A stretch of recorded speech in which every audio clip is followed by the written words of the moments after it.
paz de Dios, hermanos, Dios les bendiga. Gloria a Dios, aleluya. Vamos a abrir la palabra del Señor.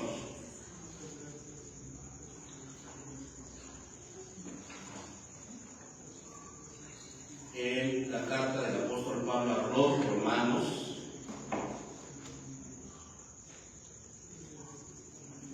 Y va usted a leer el capítulo 7, verso.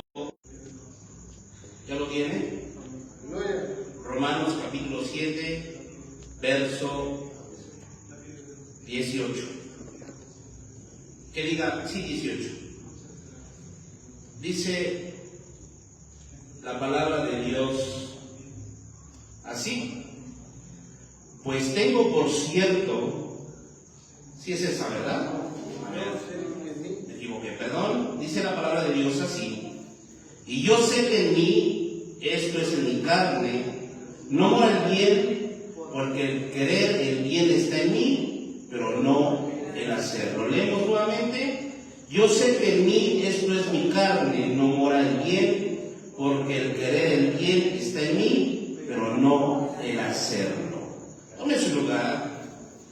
Y bueno, mando un cordial saludo a todos mis hermanos que seguramente me escucharán en esta predicación, porque de alguna manera se los hago llegar a los que no se congregan en alguna iglesia, o los que necesitan de la palabra del Señor.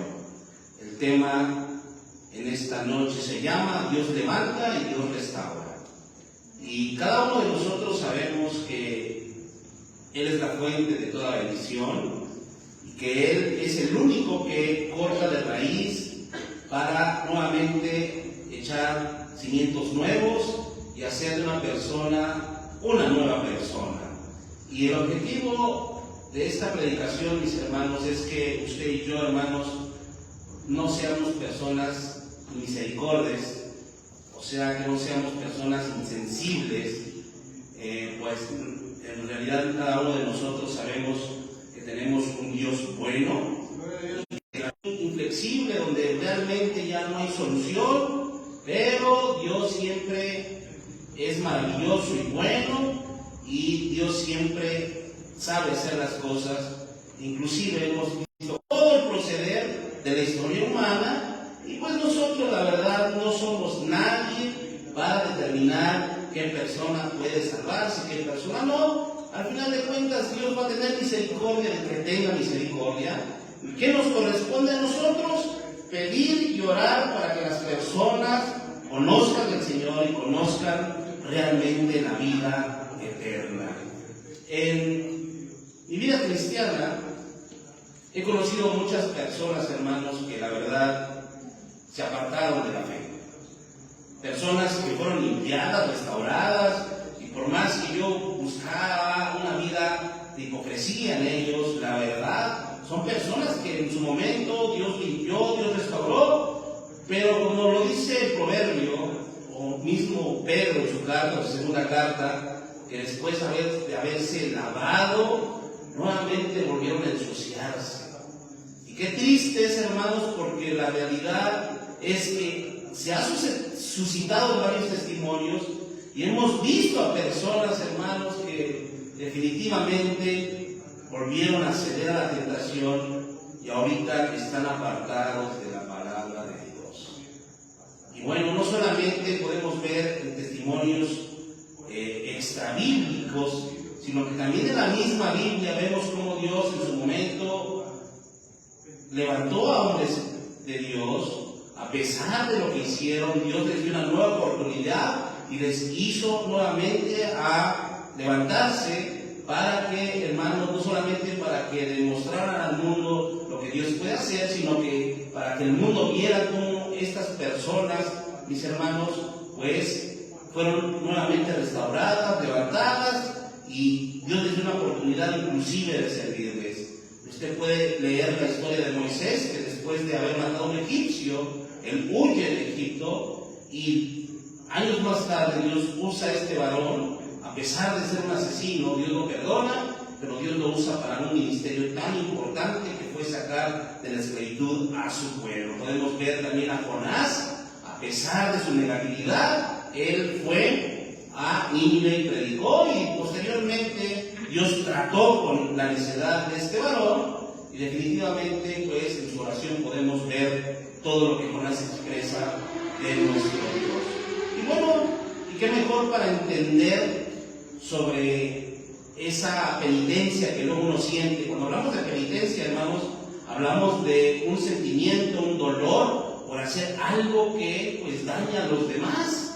Y eso podemos verlo, por ejemplo, en los Salmos 32 de nuestra Biblia, en el Salmo 51, donde claramente vemos expresiones del rey David de dolor y de aflicción por lo que él hizo, y que de alguna manera muchas veces ya no se puede remediar. ¿Y qué digamos, hermanos? Pues también del apóstol Pablo, que diga el apóstol Pedro, que en su momento también vociferó seguir al Señor, e incluso dijo: yo daré la vida por ti. Pero cuando después él es arrestado, el Señor es arrestado, pues simplemente mostró cobardía, y la misma Biblia nos relata que Pedro negó al Señor, y que en su momento Pedro, pues al escuchar y al recordar, mejor dicho, lo que el Señor Jesús le había dicho, pues lloró amargamente.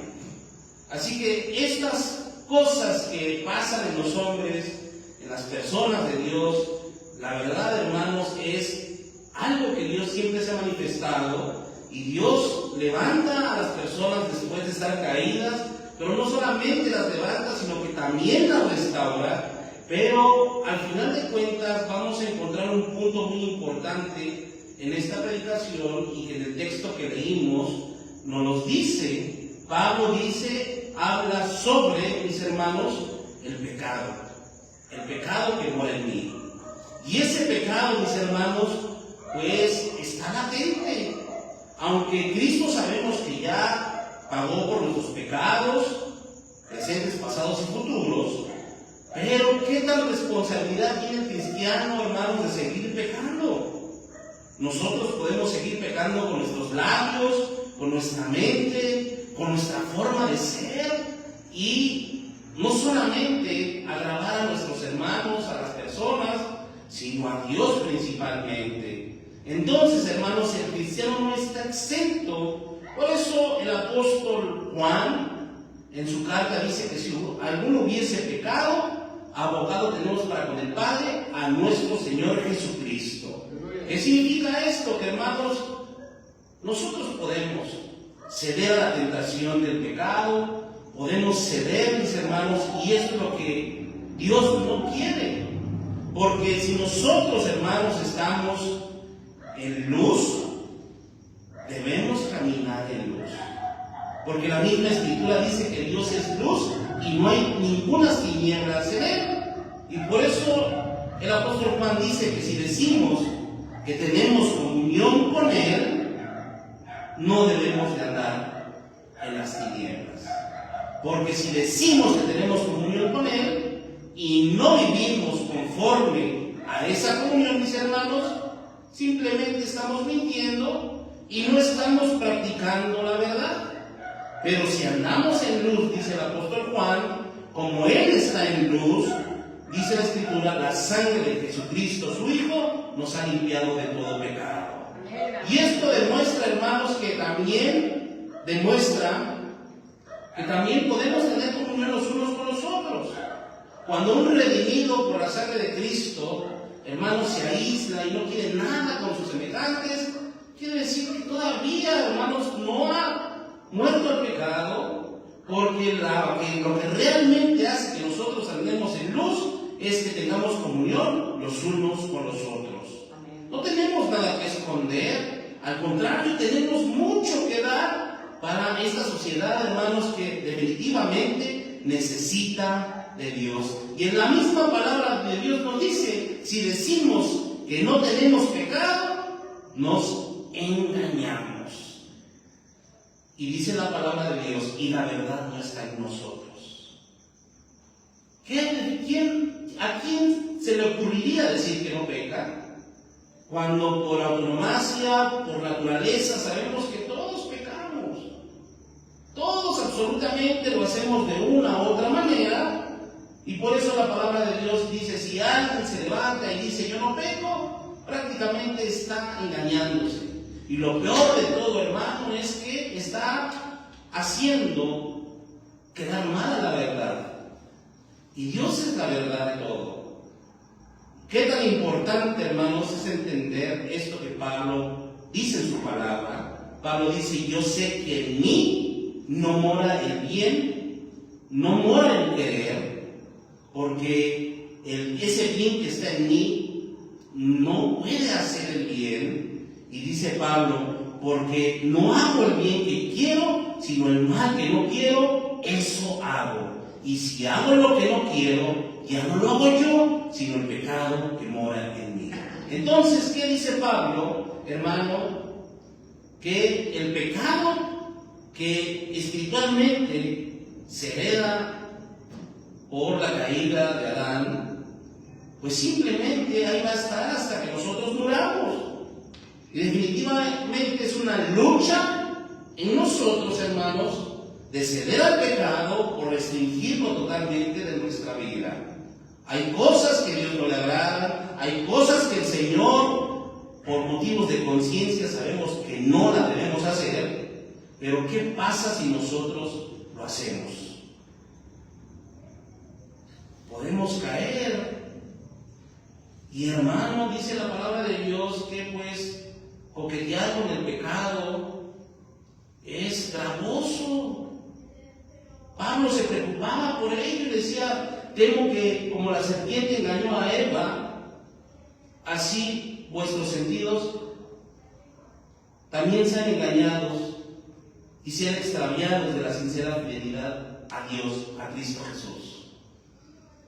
Y qué tan importante, hermanos, es mejor desarraigarnos de eso y vivir para Dios, y esa vieja naturaleza, esa naturaleza pecaminosa que en todo momento quiere, hermanos, pues cosas placenteras, nosotros debemos morir a nuestro yo y vivir para Cristo. Pablo dijo, con Cristo estoy juntamente crucificado. Ya no vivo yo, Cristo vive en mí. Y algo, hermanos, que debemos entender, que la persona que haya aceptado a Dios en su vida tiene que cuidarse, tiene que velar, porque si no vela, puede caer. ¿Qué significa velar en la Biblia? Cristo muchas veces lo dijo, velar para que no entréis en tentación. Velad, velad, velad. Muchas veces se lo dijo a los discípulos. Velad porque no sabéis cuándo es la hora que el Señor ha de venir. Y muchas veces Cristo dijo, velen, velen. ¿Pero qué significa velar? Significa despierta. Ponte en guardia. Está atento. Es como cuando alguien toca la puerta y tú debes de estar atento. ¿Quién es? ¿Y sabe qué dice la palabra de Dios? Y eso se lo dijo Dios a Caín, que el pecado estaba a la puerta si él no hacía lo bueno. El pecado está a la puerta. Es muy fácil, hermanos, abrir esa puerta para que el pecado entre y desviarnos de la verdad de Dios. Qué triste, porque hay personas, hermanos, que estaban en la verdad y después viven en una mentira, yéndose a otras sectas, a otros lugares donde realmente solamente quisieron escuchar lo que ellos deseaban. Así que, hermanos, por eso dice la Escritura, si confesamos nuestros pecados, Él es justo para perdonar nuestros pecados y limpiarnos de toda nuestra maldad. ¿Qué significa esto? Velar es confesar. Decirle al Señor que no vamos a poder sin Él. Velar es confiar en Él. Velar es que Dios puede darnos mejor soluciones a nuestros problemas, pero nosotros debemos decirle a Dios lo que nos está pasando. Señor, yo no puedo con estas drogas. Señor, yo no puedo con estas deudas. Señor, yo no puedo con esta enfermedad. Señor, yo no puedo con esto. Quiero quiero ser sanado, quiero ser restaurado, quiero levantarme, ayúdame, apártame del pecado, todo esto me duele. Y cuando uno expresa a mis hermanos estas necesidades, pues simplemente Dios escucha nuestras oraciones. Y como dice el libro de las Crónicas, sanará nuestra tierra, perdonará nuestros pecados y sanará nuestra tierra. Pero dice el mismo apóstol Juan, si decimos que no hemos cometido pecado, hacemos que Dios parezca un mentiroso y no hemos aceptado verdaderamente su palabra. Hay personas, hermanos, que pues pecan deliberadamente, lo hacen con alevosía y ventaja, y para ellos es como llevarse un pan a la boca y decir aquí no pasó nada.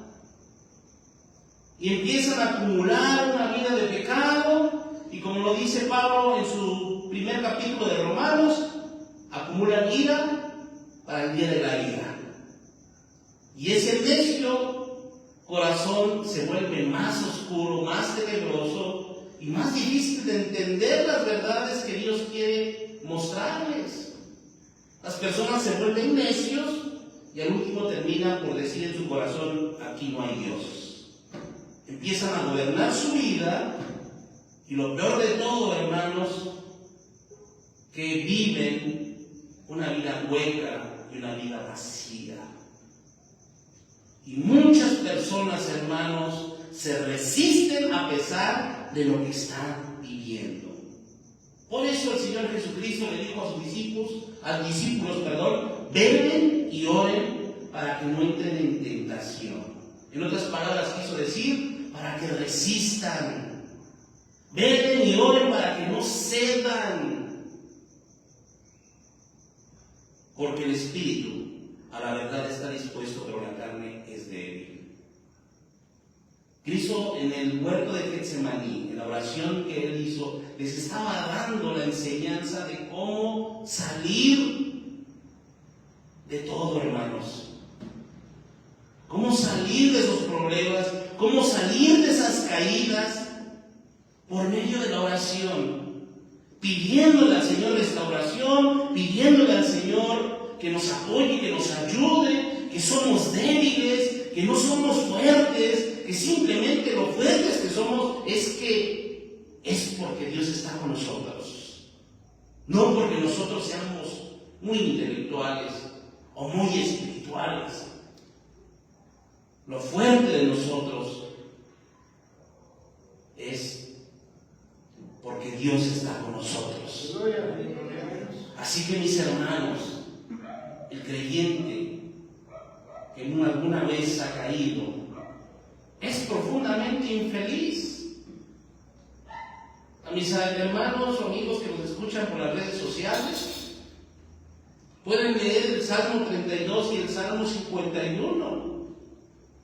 Es una similitud. Los dos salmos por el rey David, pero nos damos cuenta, hermanos, el dolor y el sentimiento de haber hecho algo malo y que de alguna manera ya no se pudo restaurar.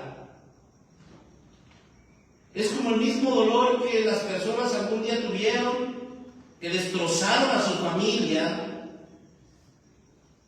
y que seguramente ahorita quisieron vivir otra vida ajena a la familia y que a lo mejor quieren nuevamente restaurarla, pero no pueden.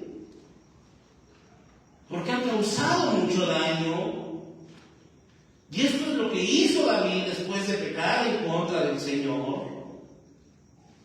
El creyente caído es profundamente infeliz y la palabra de Dios nos lo dice. Dice el Salmo 32, versículo 3 y 4, mientras callé, se envejecieron mis huesos, en mi gemir todo el día, porque de día y de noche se agravó sobre mí tu mano. ¿Qué significa esto? Que la mano del Señor es disciplina. Por eso dice el escritor de los Hebreos, no ignores la disciplina del Señor. Señor. Porque Dios al que ama disciplina y azota a todo aquel que recibe por hijo. Y David lo dice aquí lo dice en su palabra: se agravó sobre mí tu mano. No creas que fue una mano ligera, fue una mano pesada del Señor, porque lo que hizo David no fue cualquier cosa. Y este siervo expresa esto: se volvió mi verdor en sequedades de verano. En otras palabras, el rey David está diciendo: mi fuerza se evaporó como agua en medio del desierto. Ya no tenían fuerzas para vivir. Se les fumaron. Ya no quería. Sentía morirse. Porque cuando alguien peca contra Dios, hermanos, imagínense si con la gracia del Señor puedes todo. Porque la gracia es un regalo. Pero cuando la disciplina del Señor llega a tu vida, hermano, es triste recordarlo, pero muchos hemos pasado por esos momentos. Y definitivamente los que entendieron, y los que no, pobres, porque seguirán entendiendo a base de muchas malas experiencias. Dice la palabra de Dios en el Evangelio de Mateo, hablando hace un momento sobre la experiencia de Pedro, que las personas que estaban ahí cuando estaban castigando a Jesucristo, había unas personas ahí que le decían a Pedro: tú eres de ellos, porque tu manera de hablar te descubre. Y dice la palabra del Señor que cuando Pedro escuchó eso, empezó a maldecir. Inclusive empezó a negar al Señor Jesucristo. Y después que Pedro escuchó cantar al gallo, dice la Escritura, mis hermanos, que se acordó de las palabras de Jesús, de lo que él había dicho. Y ya después que Pedro se acordó, salió afuera y lloró amargamente. Sintió arrepentimiento verdadero por lo que él había hecho, por lo que él había dicho. Y de alguna manera, Dios que conoce los corazones, hermanos, Dios levanta al caído. ¿Da gloria a Dios? Claro que los levanta. La misma Escritura dice: el justo puede caer 7 veces, pero esas mismas 7 veces Dios lo toma de su mano y lo levanta. Así que, hermanos, no, nada es para siempre. Hay procesos que Dios determina enseñarnos para depender de Él, pero estos son procesos que tarde o temprano, hermanos, nos van a dejar una gran enseñanza. Y eso nos enseña también a nosotros, hermanos, que la confesión de nuestro pecado nos restaura. Y eso la palabra de Dios nos lo dice. El Salmo 32:5 dice: confesé mis pecados y ya no intenté ocultar mi culpa. Me dije: le confesaré mis rebeliones al Señor y tú me perdonaste. Toda mi culpa desapareció. Dice: y por lo tanto, todos los justos oren a ti mientras aún haya tiempo, para que no se ahoguen en las desbordantes aguas del juicio. ¿Qué dice el salmista?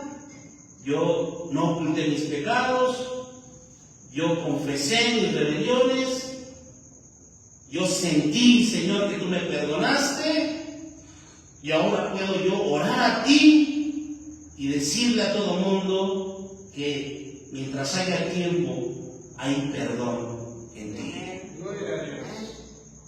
Y esto Dios nos dice, hermanos, que mientras haya vida, hay esperanza. Mientras la persona que pensamos que no tiene remedio esté viva, hay esperanza, hermano, de que se vuelvan al Señor. Porque en nuestra sociedad, hermanos, no solamente hay padres viciosos, o avariciosos, o codiciosos, o enfermos, no lo sé, pero también hay hijos que están desviados, alejados, inclusive padres que vemos sufrir a nuestros hijos, y estos buscan todas soluciones menos a Dios. Mas sin embargo, hermanos, sabemos que mientras haya vida, hay esperanza. Así que sigamos diciéndole a las personas que necesitan arrepentirse y venir a Cristo. La confesión debe ser una confesión profunda, hermanos, y sincera. Porque si no es de esa forma, hermanos, simplemente vamos a estar como el pueblo de Israel dando vueltas, regresando al mismo punto de partida. ¿Y cuántas personas dicen, ahora sí voy a cambiar, ahora sí voy a hacer esto, ahora sí voy a hacer aquello? Y ya cuando Dios les cumple, ellos no cumplen. Ellos no cumplen. O muchas personas ni siquiera lo intentan. Por eso es bien importante, hermanos, que nuestra confesión sea sincera y profunda, como el rey David lo hizo en el Salmo 51. Purifícame, oh Señor, lávame. Voy a ser más blanco que la nieve si tú me lavas. No escondas tu rostro de mí. Ten misericordia. Borra mis rebeliones. Crea en mí, oh Dios, un corazón limpio. Renueva en mí un espíritu recto que pueda amarte, que pueda bendecirte. Y dice el rey David, no me eches, Dios, no me eches delante de ti. Y por favor, no quites tu espíritu de mí. No quites de mí tu Santo Espíritu. Es que el rey David, hermano, sabía quién es el que estaba con él. Y cuando pecó, quién es el que estaba contra él. Porque Dios no hará con inocente al que es culpable. Y esto, hermanos, tiene que ser en la meditación para nosotros, para llegar a un propósito. Y el propósito, hermanos, es que seamos felices. El restaurado, hermanos, la persona que es restaurada es nuevamente feliz. Si esto no se entiende así, hermano, ¿usted cree que vivir ahí en el lodo del pecado es satisfacción? Por mucho que la gente, hermano, por mucho que la gente diga, mira que vive la vida y está metido en ese tipo de vida libertina y desenfrenada, por mucho que ese fin de semana se haya ido de parranda y haya estado con los amigos y tomando, bebiendo y bailando, por mucho que diga que es feliz, no lo es. Porque esos vacíos no se llenan con eso. Esos vacíos, hermanos, que el ser humano tiene en su corazón, solamente son plenos en Dios. Todos los que hemos conocido al Señor sabemos que solamente con Dios en nuestra vida, hermanos, somos verdaderamente felices. Y dice la palabra del Señor, y esto lo dijo el rey David: hazme oír gozo y alegría, y así se recrearán mis huesos que has abatido. Vuélveme al gozo de tu salvación, y espíritu noble me sustente. Vuélveme al gozo de tu salvación. Es que el gozo, hermanos, no es cualquier gozo. Pablo le dijo a los filipenses: regocíjense en el Señor siempre. Doble gozo, hermanos, cuando alguien tiene al Señor, hermanos, no solamente es porque estamos contentos por lo que Dios nos da, sino por lo que Dios es. Y Dios es algo importante para nosotros. Muy importante, hermanos, porque Él es el que nos ha salvado, nos ha limpiado, nos ha restaurado, nos ha sanado. Y nos cuida, nos ama, nos quiere, somos sus hijos. Amén. ¿Cuántos sabemos que Dios es amor? Amén. Y Él va a procurarnos. Por eso dice el salmista: bienaventurado aquel cuya transgresión ha sido perdonada y cubierto su pecado. Alegraos, oh Jehová, y gozaos justos, y cantad con júbilo todos ustedes los rectos de corazón.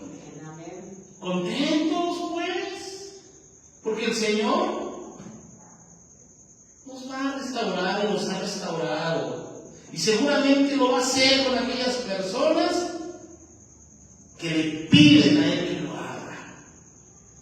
No debemos enmudecer, debemos decirle al Señor que lo haga. Y algo bien importante, hermanos: una persona restaurada, una persona que ya Dios la levantó, ahora anhela la salvación de otros. ¿Tú no anhelas la salvación de tu familia? ¿Tú no anhelas la salvación de aquella persona que algún día le hablaste de Dios? De esa persona que tú has visto y sabes que tiene necesidad de Dios. Claro, una persona que realmente ya ha sido restaurada anhela eso. Por eso dice la palabra del Señor que después de que venga ese gozo de la salvación y después de que ese Espíritu noble nos sustente, dice el salmista: entonces enseñaré a los transgresores tus caminos y a los pecadores se convertirán a ti. Claro que sí. Dice la palabra del Señor, y eso lo dice Pablo: de los pecadores yo soy el primero. Yo fui recibido misericordia, fui recibido con toda clemencia del Señor para mí, y ahora soy ejemplo de los que habían de creer en Él para vida eterna. Claro, el más ansioso, hermano, de que las personas se conviertan fue Pablo. Y ese mismo anhelo, ese mismo sentir debemos tener todos nosotros. Así que esto es una gran enseñanza, que nosotros, hermanos, no debemos ser misericordias, no debemos ser insensibles. Hay personas que están caídas, hay personas que se están cayendo y necesitan ser sanadas, necesitan ser restauradas. Hay personas que están abandonando el Evangelio. El mundo, el enemigo los está seduciendo. Y qué triste, hermanos, porque yo en mi peregrinar como cristiano he visto eso. Hombres que Dios ya los había sacado de los vicios y volvieron a recaer. Y en esa recaída fue doblemente peor. Hombres o mujeres, mejor dicho, que yo he visto, hermanos, que estuvieron trabajando en la iglesia, inclusive estuvieron en una escuelita bíblica, ahora están sirviendo al santo patrono de no sé quién.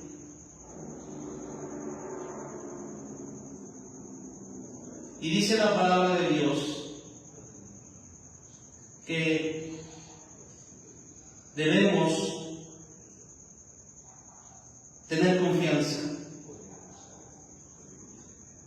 que debemos, hermanos, seguir adelante, porque tener la confianza y seguir adelante traerá grande recompensa.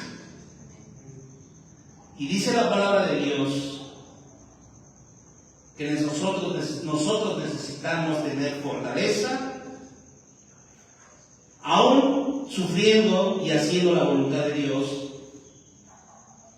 porque fiel es el que prometió. Y dice la Escritura, hermanos, que debemos persistir, porque muy pronto vendrá el que tiene que venir y no tardará. Y también dice la palabra del Señor que el justo vive por la fe, pero si ese justo vuelve atrás, Dios no estará contento con él. Y el escritor de los Hebreos dice: nosotros no somos de los que se vuelven atrás y van a condenación. Nosotros somos de los que alcanzan salvación porque tienen fe. Todos los que estamos aquí, hermanos, vivamos una vida de fe, creyendo y confiando en el Señor. A todos mis amigos que verán esta predicación, vuélvanse a Dios. Vuélvanse con todo su corazón mientras pueda ser hallado. Dios quiere restaurar vidas. Dios quiere sacarlos del pozo de la desesperación y darles su recompensa, a su esfuerzo, a su autodisciplina, a su fe. Así que, mis hermanos, que Dios los bendiga a todos y que la palabra de Dios caiga en buena tierra. Oremos al Señor. Padre bendito, en esta noche ponemos en tus manos, Señor, a todas aquellas personas que tienen problemas, Señor, y que han caído en el pozo de la desesperación. Tu palabra tiene poder, Señor, para levantar al oprimido. Tu palabra tiene poder, mi Dios, para dar fuerzas a que no tienen ningunas. Tal vez los muchachos caen y flaquean, pero los que esperan en ti, oh Dios, tendrán nuevas fuerzas. Bendice a tu iglesia, Señor. Bendice a las personas, Señor, que sean restauradas, levantadas, Señor, reanimadas. Ayúdales, mi Señor. ¿Cuántas personas, Señor, necesitan de ti? Necesitan de tu presencia. Sé tú con ellos, mi Dios, y con cada uno de nosotros, Padre. Te amamos con todo nuestro corazón y te pedimos que tengas misericordia de cada uno de nosotros. En el nombre de Jesús. Amén. Amén. La paz de Dios, hermanos, a todos los que nos vieron por esta transmisión, que Dios les bendiga.